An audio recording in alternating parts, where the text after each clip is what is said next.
Hey, welcome back to Let's Players.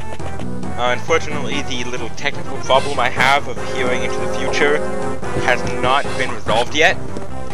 So while you're watching this, you'll still see a little bit of, well, not see, but hear a little bit of stuff going on that isn't happening, like combat or just, random stuff. Just by the way, that was the little critical you heard in the other one that I was bragging about before. But anyway, so, the sound isn't as important in this game. I mean, it might get a little confusing, but it's still there, you just need to see it. But anyway, so this is the second half of episode 16. This one's a little shorter, and it's the final little thing with saving Merlinus. Who is, Merlinus is the merchant you found, and I really hope you saw part 16, or part 1, at least before you watched all this, because that would be a really big waste. But if you haven't, and also if I haven't explained it yet, the boss here is Paulslow, I think. Paulslow, something like that. It has a P and a Z in it. He's in the top left mountain, island. And the village here gives you 5,000 gold. So I picked it up with Marcus in the episode before. And now it's just a matter of sitting here for a few turns. Because this is one of the famous Fire Emblem defend the objective maps.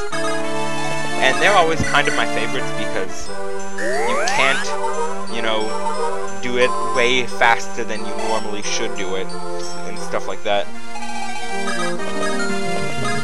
Also, crap, I had something in my head. Oh yeah, they're normally not too difficult, actually. Like, in this one, I could easily spread out and kill them all. It's always a bad idea to leave the objective open. So, normally if it's like a space, I tend to block it with a healer. But then again, I don't want to leave my healer open to bandits either.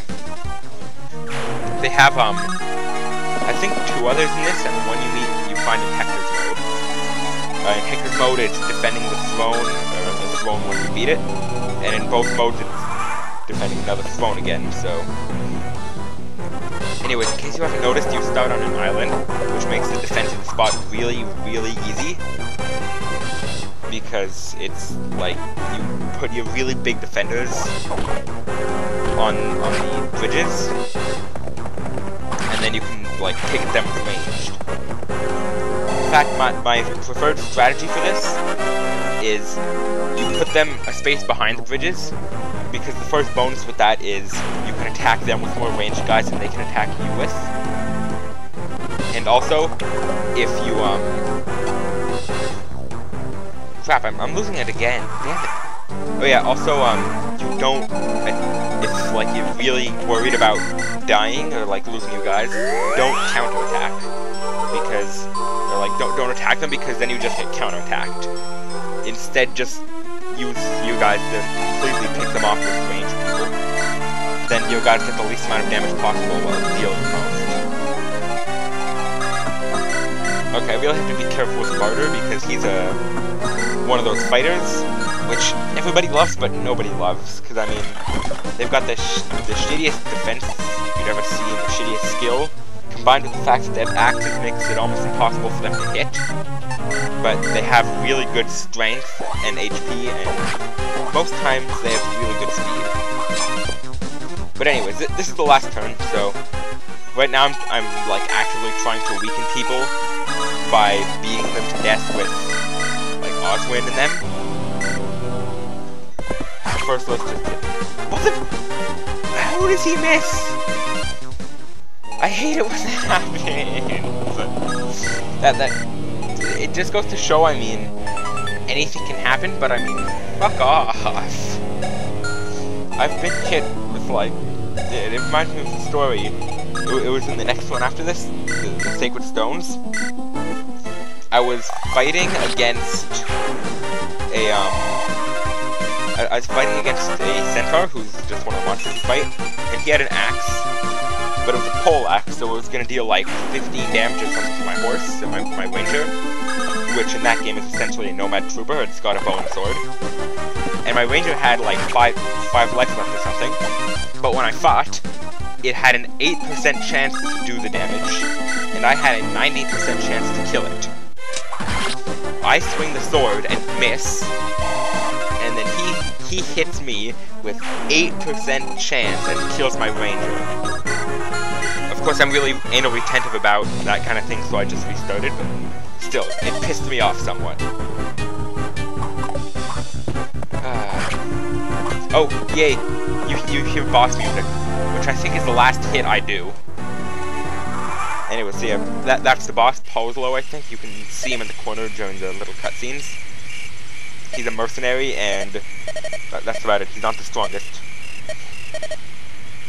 Anyway, so as you can hear, from about 40 seconds up, the level's over after I fight. Oh, that's it, Puzon. Wow, that's a gay name. Anyway, so the level's over after I mortally wound him. And then you hear the goofy music that is Merlinus.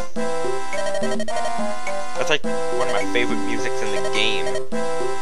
You just hear that little doo-doo-doo-doo-doo thing. It's any time I think Merlinus talks, that music plays. You know, it kind of reminds me of Tingle from Legend of Zelda. They both sort of, well, for starters, they both have that really goofy mustache. But anyways, the music kind of reminds me of Tingle, so I might get off track in a second.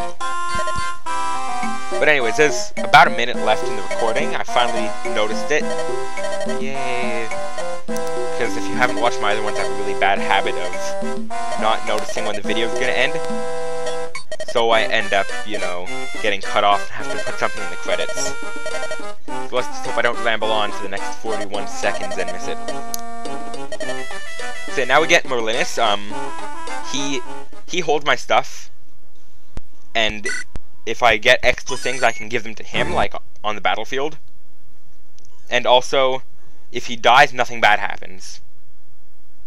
Wow, now there's that 30 seconds of awkward silence, and you can hear me perfectly. This is gonna get awkward.